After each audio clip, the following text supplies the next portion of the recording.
Hey guys, we're back. Last time out we were exploring the amazing tropical North Queensland. If you haven't seen that episode yet, check the description for the link to get up to date. With our camper van still out of action, we continued on our trip and hopped on another flight. This time to some of the wildest and most remote lands in the country. Darwin, Northern Territory. After our early flight, we took the day pretty easy, exploring the capital city Darwin. We took a bit of a stroll around the harbour and had a look at what the city had to offer.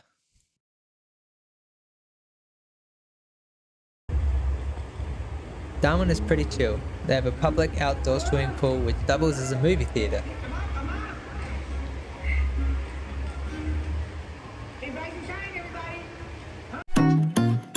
After our relaxing start, we hit the road to check out Litchfield National Park, which is just an hour or so drive south of Darwin.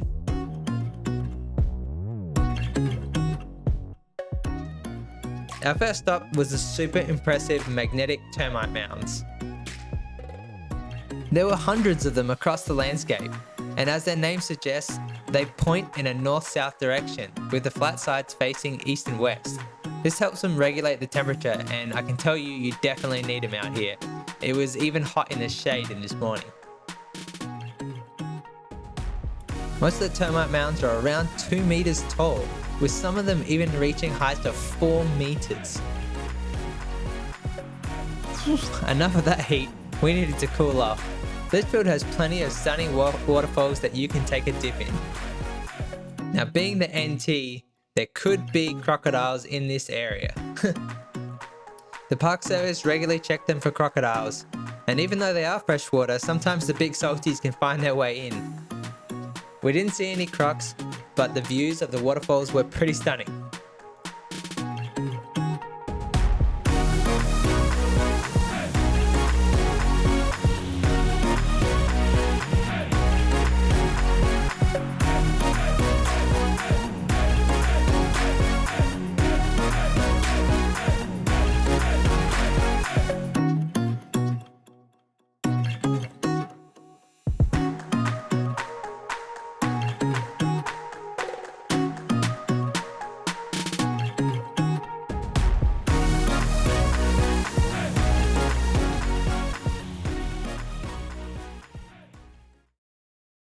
From Litchfield, we went back to our hotel in Darwin to check out the famous Mindil Beach Sunset Market.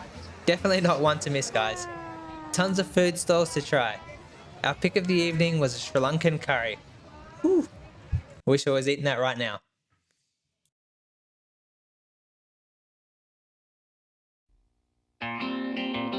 We set off the next day for Australia's biggest national park, Kakadu.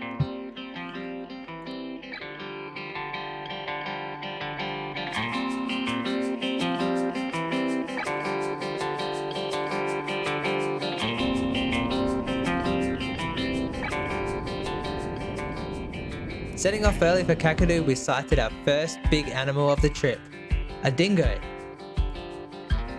These guys look like normal dogs, but they're wild, so keep your distance and keep the kids away, because there have been a few attacks.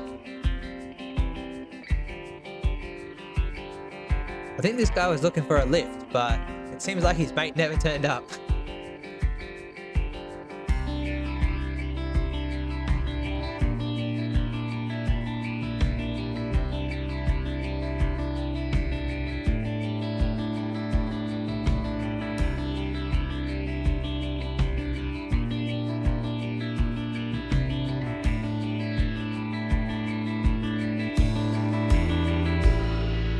Back for a lie down? Yeah, it was pretty early for us too.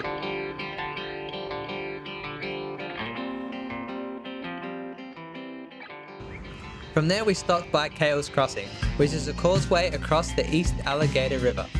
And although there are no alligators in Australia, this was misnamed by one of the early explorers. But what they do have here is big saltwater crocodiles. The crocs sit here and wait for high tide, where the fish get swept over the road. Makes for an easy lunch. Sometimes they can even take a tourist. Now there's a safe viewing platform which we stuck to, and for good thing too. There was at least one of the big guys there, but who knows how many more. Like, look how quickly he just disappears right here.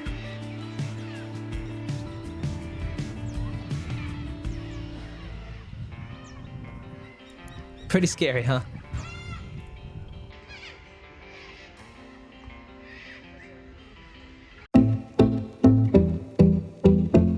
Further into the national park, we stopped at a pretty cool little site called Ubirr. This is an ancient rock formation known for its Aboriginal rock paintings. The Aboriginal people have painted here since 40,000 BC.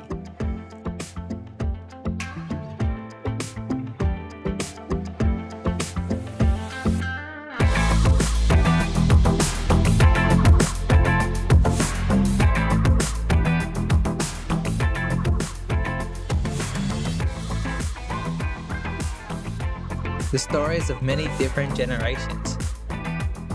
This is one of the reasons for Kakadu's dual World Heritage status.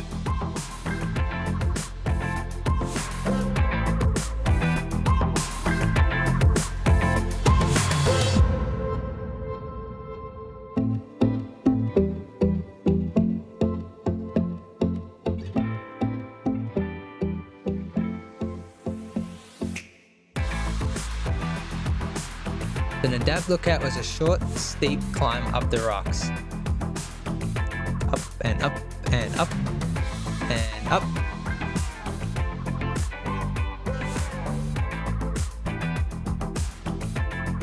And made it. The views from the top, well, the floodplains, was something special.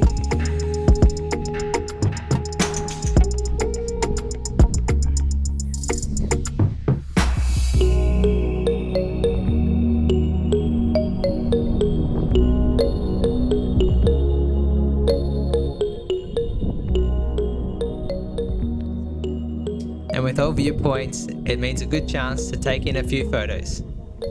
And a few more. And a few more.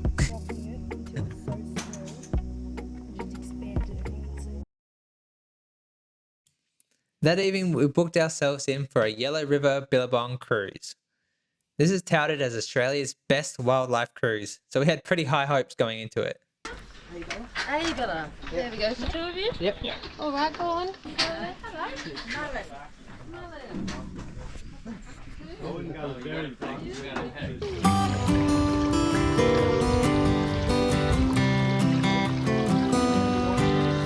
From the get-go, we saw some big saltwater crocs swimming right beside us.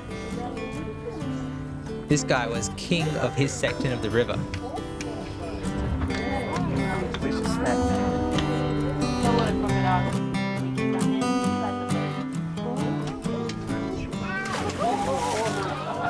This guy saw a few tasty treats on board, I think. Here at Jacana is walking along the lily pads.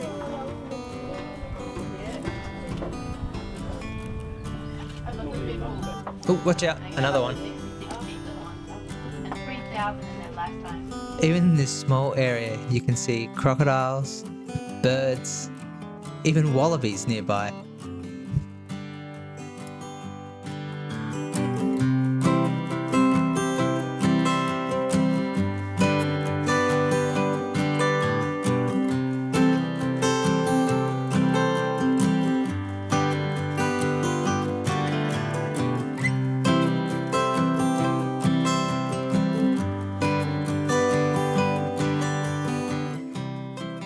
We thought these guys were gonna go in for a big fight, but I guess they sorted things out.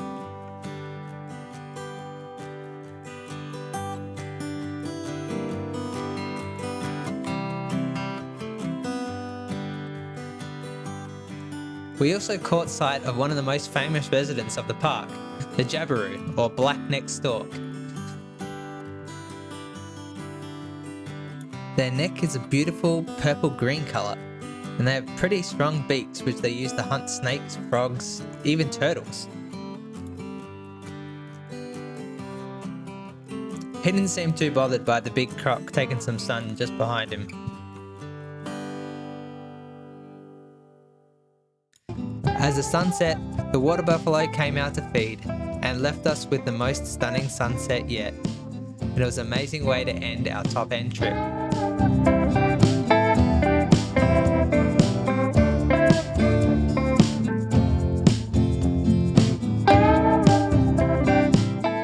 Thanks for watching, guys. Hope you enjoyed this episode. Please like and subscribe to see you on our next adventure.